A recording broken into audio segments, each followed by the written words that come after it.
मैं Jitendra Singh, Pascal Civil Services में आप सभी का स्वागत है। हम लोग जो है पिछले वीडियो में गांधी जी का जो है यानी कि प्रथम सत्याग्रह की बात किए थे, जिसमें चंपारण, अहमदाबाद, मिल मजदूर, खेड़ा, इस सब का बात किए थे। आज हम लोग असहयोग आंदोलन, गांधी जी के जो आंदोलन चलाया गया था गांधी जी के द्वारा, उसमें आज हम लोग बात करेंगे असहयोग आंदोलन। असहयोग आंदोलन, इसकी आज हम लोग को चर्चा करनी है। तो आपको पता होगा कि एक समय था कि जब प्रथम विश्व युद्ध हो रहा था, तो प्रथम विश्व युद्ध में गांधी जी भारतीय युवाओं का आह्वान किए थे कि आप सेना में शामिल हों और सेना में शामिल होकर अंग्रेजों का साथ दीजिए। ये गांधी जी ने कहा था। इसके लिए गांधी जी को अंग्रेजों का मेजर भी कहा गया है। कई जगह इस बात की आलोचना भी हुई है। लेकिन बात यह हुआ कि गांधी जी का अंग्रेजों से विश्वास कैसे टूटा। तो इसके बहुत सारे कारण हैं, लेकिन आज हम लोग को कारण में यानी कि असहयोग आंदोलन जो पढ़ना है, इसकी आज हम लोग को चर्चा करना है। तो हुआ क्या कि प्रथम विश्व युद्ध में भारत के लोगों और गांधी ने ब्रिटेन का साथ इसलिए दिया कि युद्ध की समाप्ति के बाद भारत की स्वयं की सरकार बनाने में इंग्लैंड स्वीकृति देगा, इजाजत देगा। लेकिन वास्तव में क्या घटित हुआ आपको पता है कि भारतीयों के स्वशासन की आशाओं के विपरीत ब्रिटिश सरकार ने 1919 ईस्वी में एक एक्ट पारित किया जिसको कहा जाता है रॉलेट एक्ट। रॉलेट एक्ट, इस रॉलेट एक्ट का जो नियम था बहुत ही सख्त और कठोर था और हर कदम पर रुकावट डालने वाला था। यह अधिनियम जैसे भारत में आया तो इस अधिनियम से लोगों में बहुत ही ज्यादा तनाव, गुस्सा, रोष व्याप्त हो गया। और इसका सबसे दर्दनाक कांड 13 अप्रैल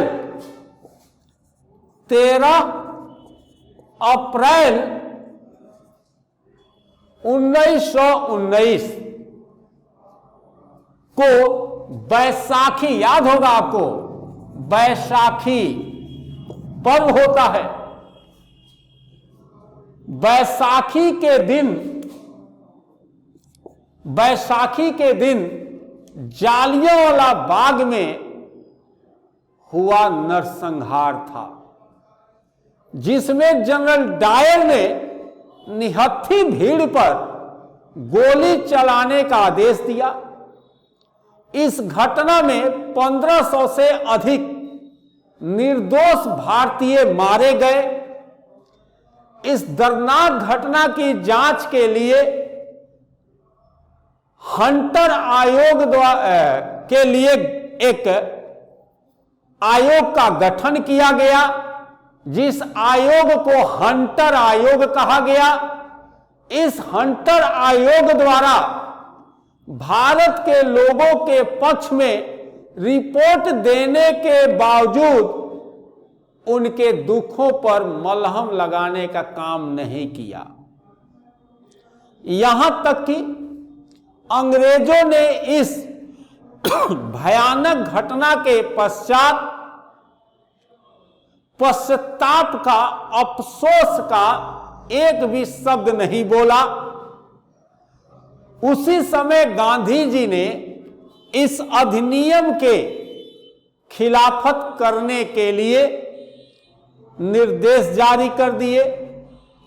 गांधी जी ने यह सोचा कि यही अवसर है जब हिंदू और मुसलमानों में एकता लाकर असहयोग आंदोलन के माध्यम से अंग्रेजों को भारत छोड़ने के लिए बाध्य कर दिया जाए। यह गांधी जी ने सोचा। अप्रैल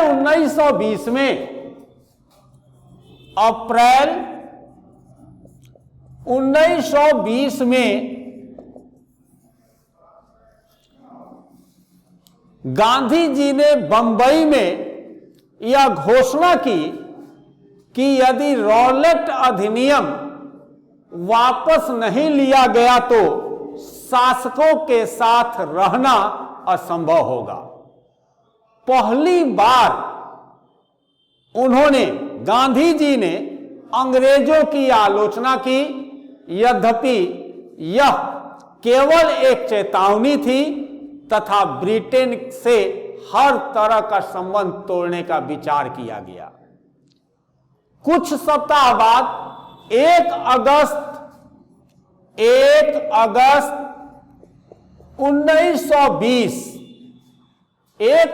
1920 को वायसराय को लिखे एक पत्र में गांधी ने कहा कि मैं ब्रिटिश सरकार की न तो इज्जत करता हूं और न ही उससे लगाव रखता हूं, क्योंकि वे अपने किए अन्यायपूर्ण कार्यों से बचने के लिए गलतियों पर गलतियां किए जा रहे हैं। यह बात 1 अगस्त 1920 को गांधी ने वायसराय को एक पत्र के माध्यम से कहा। इस पत्र के साथ ही गांधी जी ने असहयोग आंदोलन के माध्यम से सरकार का घेराव करना शुरू कर दिया। बहुत दिनों तक प्रतीक्षा करने के बाद भी सरकार की तरफ से न तो कोई सकारात्मक संकेत आया और न ही सरकार ने झुकने का नाम लिया। उसी दिन राष्ट्रीय आंदोलन के प्रतिष्ठित नेता बाल गंगाधर तिलक का देहांत हो गया। वायसराय लॉर्ड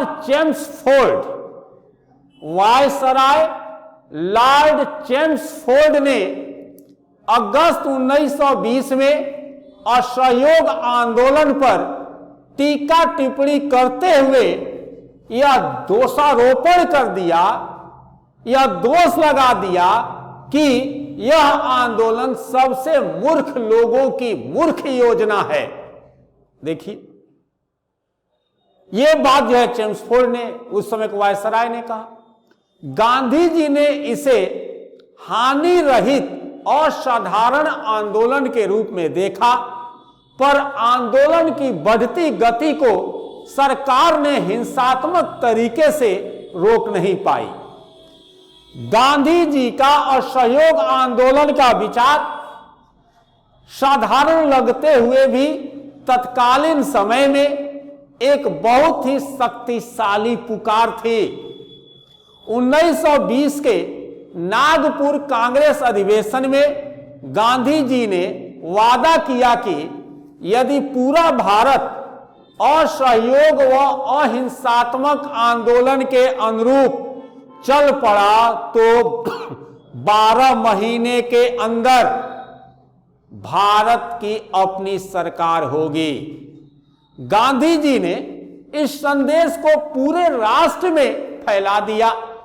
ये गांधी जी बहुत शानदार काम किए। उन्होंने असहयोग को इस रूप में चला दिया कि जब तक सभी लोग अपने व्यक्तिगत जीवन में उतार कर नहीं चलेंगे, तब तक स्वराज्य की प्राप्ति नहीं होगी। गांधी जी ने दक्षिण अफ्रीका में रहते हुए मानव की सेवा हेतु मिले अपने 2 पुरस्कार, दक्षिण अफ्रीका का युद्ध पदक व केसर-ए-हिंद स्वर्ण पदक वायसराय को क्या किए? लौटा दिए। अब देखिएगा कि जनवरी 1922 में बारदोली सत्याग्रह व एक रचनात्मक योजना को स्थापित किया गया। लॉर्ड रीडिंग को एक सप्ताह का नोटिस दिया गया कि यदि इस बीच सरकार की प्रतिरोध नीति में परिवर्तन नहीं किया गया तो हम बृहद स्तर पर सविनय अवज्ञा आंदोलन शुरू कर देंगे और 1 फरवरी 1922 को गांधी ने बारदोली में सविनय अवज्ञा आंदोलन प्रारंभ कर दिया।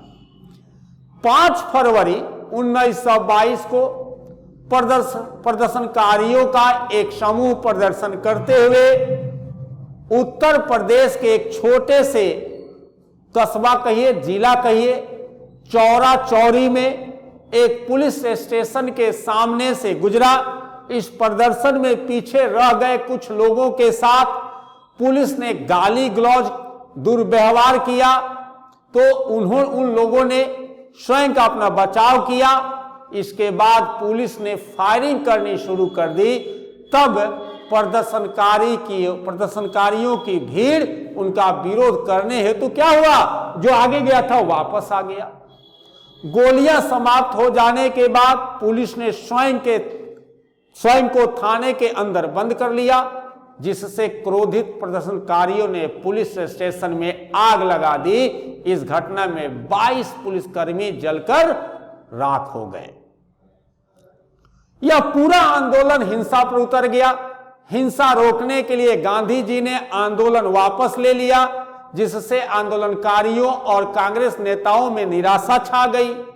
लेकिन गांधी जी ने विचार किया कि जन समुदाय को तैयार किए बिना असहयोग आंदोलन चलाना एक बहुत बड़ी भूल होगी। कांग्रेस की कार्यकारी समिति की बैठक गुजरात के बारदोली में 12 फरवरी को हुई, जिसमें गांधी जी की आज्ञा से असहयोग आंदोलन बंद करने के लिए एक प्रस्ताव पारित हुआ।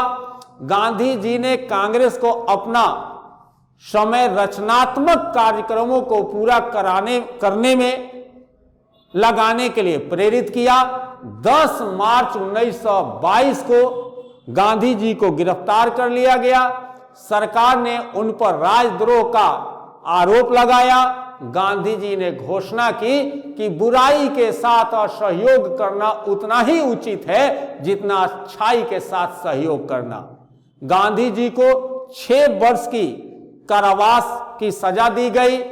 सितंबर 1924 में गांधी जी ने जातीय दंगों के विरोध में दिल्ली में मौलाना मोहम्मद अली के घर में 21 दिनों का उपवास रखा। ये जो है गांधी जी का असहयोग आंदोलन हमने करने का प्रयास किया है। अगले कार्यक्रम में हम लोग रचनात्मक कार्यक्रम की बात करेंगे अगले वीडियो में। जय हिंद, जय भारत।